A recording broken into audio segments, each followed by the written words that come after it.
কোথাও গিয়ে এক্স স্যান্ডেলে প্রবল যুদ্ধ হচ্ছে এইটা, এবং দুজনেই কাকে উদ্দেশ্য করে বলেছেন এবং এই যুদ্ধের মধ্যে থেকে কাকে কার্টুন বানিয়ে দিয়েছেন সেটা তো ওই দুজনের হাসাহাসি দেখেই বোঝা যাচ্ছে।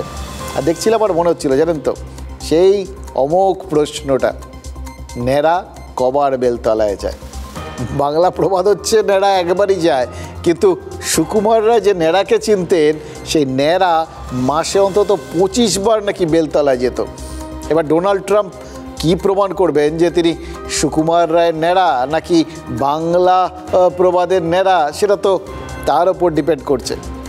কিন্তু এটা তাকে করতে হবে, বুঝলেন তো, মানে তার কার্যকলাপ থেকে আমরা বুঝে যাব তিনি কোন ধরনের ন্যাড়া।